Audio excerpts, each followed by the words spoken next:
This is a sort of companion piece to this, to the previous one. Nelson Mandela died today, age 95, and it made me remember when I first heard of him when I was a wee guy in Safeways one time, possibly shopping for bottles of wine, and my mum said not to get the South African kind. An explanation followed of apartheid South Africa, the Soweto uprising, the Sharpeville massacre. Why would anyone do that, Mum? I remember asking her, and as was often the answer, it was something to do with Maggie Thatcher. Now, I realise that might all sound a bit Guardian reader, but that was how I first heard of the ANC leader Madiba. It was the first time I remember hating racism, my introduction to social justice and internationalism.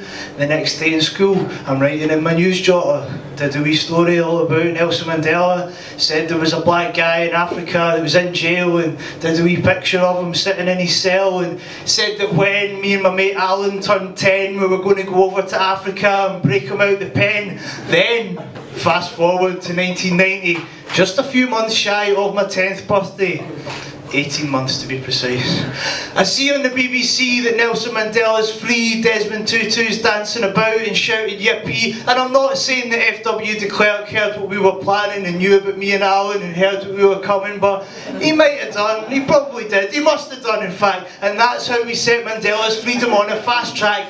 Fast forward a few more years to 2013, a whole bunch of stuff has happened in the years in between, but I'm still just a wee guy shopping for wine in Safeway, a bit more hairy, a bit more jaded maybe, but I still hate racism, I still want justice, I still spend my time fighting for left-wing causes. I see on my Facebook news feed that Nelson Mandela's deed, it's all very moving, and I think I'm going to...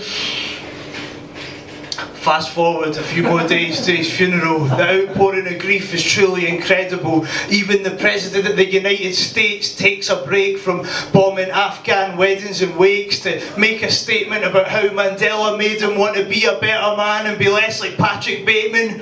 I'm paraphrasing, but it was words to that effect, and I've actually got a few suggestions for him in that respect. If he really wants to be a better man, he could close Guantanamo and get the troops out of Afghanistan, and if he wants to make a lasting contribution to world peace, he could stop arming racist governments in the Middle East, and if he wants his selfie to get a few more likes, he could stop coordinating all these murderous drone strikes. Just a thought. But if he doesn't, when me and my mate Alan turn 35, we're going to go over to America and give him the fright of his life. And it was last time, I think, if you remember, so watch out Obama, R.I.P. Mandela.